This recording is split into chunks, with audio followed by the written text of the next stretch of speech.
Mais tulisema tutapiganisha hii yote, tusirudie Bukavu kama tuyafanya hata maendeleo kaloko hapa. Na ndio maana nilienda Kinshasa il y a quelques jours. Enfin, j'étais encore à Kinshasa venant de coloniser la conférence des gouverneurs. J'ai eu un long entretien, une longue session de travail avec le président Félix-Antoine Tshisekedi Tshilombo pour lui dire, s'il vous plaît, toutes nos projets d'infrastructure qu'on avait déjà commencé au sud Kivu, notamment l'aéroport de Kavumu qui était en chantier, la route Bukavu-Calais est en chantier, la route Bukavu-Bunyakiri elle était en chantier, la route Bukavu-Kamanyola était en chantier, et vous voyez aussi entre Kamanyola et Uvira, il y avait beaucoup de chantiers, des ponts notamment. Nous avons commencé tous ces chantiers, mais en entrant, les Rwandais et les M23 ont pillé toutes les machines et les ont amenées au Rwanda.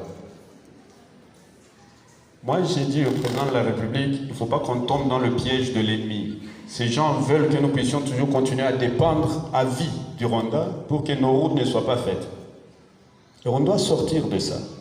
Voilà pourquoi je lui ai dit, la chose qu'il ne faut pas qu'on puisse accepter, c'est que cette route, entre Gatumba, rond-point Kavimvira, rond-point Kavimvira jusqu'à Kalundu, on ne doit pas arrêter. Il faut que ça recommence urgemment.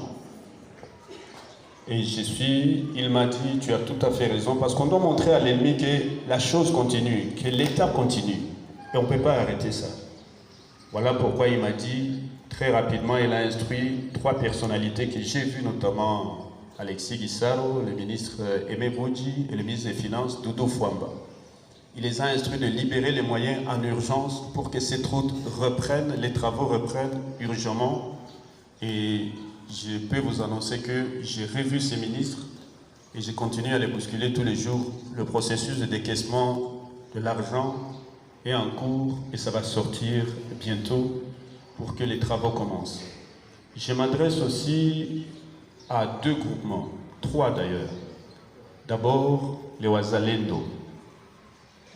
Bale tunasikia beko banakamata mataxe kuma balabala hapa.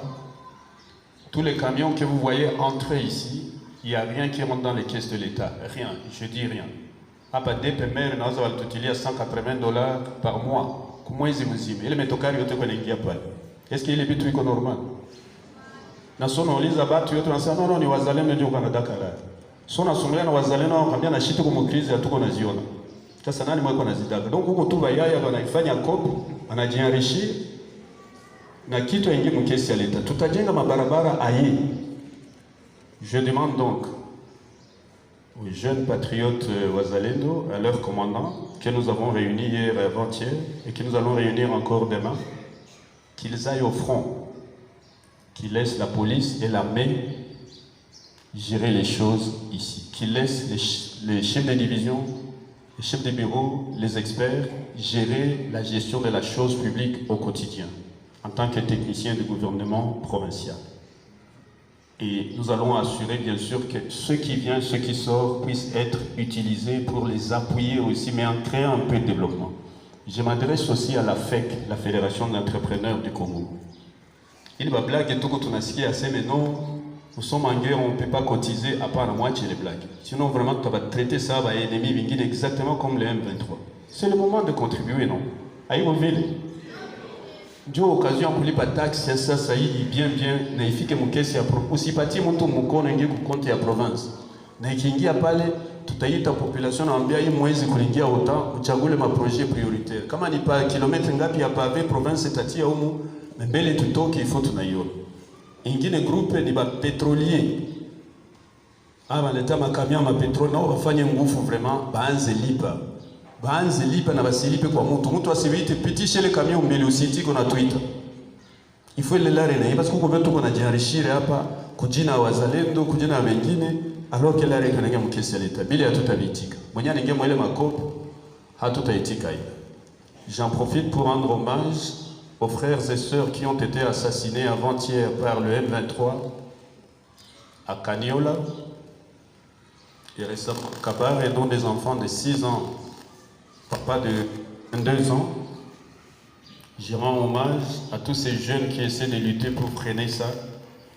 Et j'envoie un message solennel à mes frères et sœurs, à mes collègues enseignants, professeurs, que même kule koyebiko Bukavu wapi mazone occupé bafanye kazi yabo bien na basiti que ennemi iko na batanganya. Quand est-ce qu'un rebelle peut venir nommer un comité de gestion, notamment à l'ISTM, et on accepte ça? Qui est ce responsable qui a le cerveau normal, qui va accepter qu'un rebelle venant du Rwanda puisse nommer un comité de gestion? On n'a pas de professeur, un chef de travaux, un assistant, un IT, et les En tout cas, tous ces gens qui se sont fait nommer dans les comités de gestion, dans l'administration publique, j'ai déjà demandé au ministre de la fonction publique de les retirer des listings de paie et de sortir ces numéros matricules pour nous les remettre afin que nous puissions engager des gens ici et remplacer avec tous ces gens. Et qu'ils sachent que, tôt ou tard, tous ces massacres, tous ces pillages, toutes ces violations graves des droits de l'homme qui sont commises par la rébellion, nos frères et sœurs qui sont entrés dans ce jeu, que ce soit des conseillers, que ce soit tous ces petits qui crient dans les radios quasiment tous les jours alors qu'ils étaient nos propres conseillers en communication, que ce soit tous ces experts, tous ces petits qu'on a nommés gouverneurs, vice-gouverneurs, ainsi de suite, qui étaient nos petits hier. Et aujourd'hui, ma coupe tout, ma minerie, tout petit, bien. Ma chambre à l'état, partout. Comment tu peux laisser faire des choses pareilles? Que tous ces gens sachent que personnellement, c'est moi personnellement qui ai amené un dictateur qui s'appelait Charles Taylor. Je ne sais pas si vous avez entendu parler de ce monsieur. Charles Taylor, c'était l'ancien président de la République du Libéria. Pendant la guerre, une guerre terrible qui a sévi.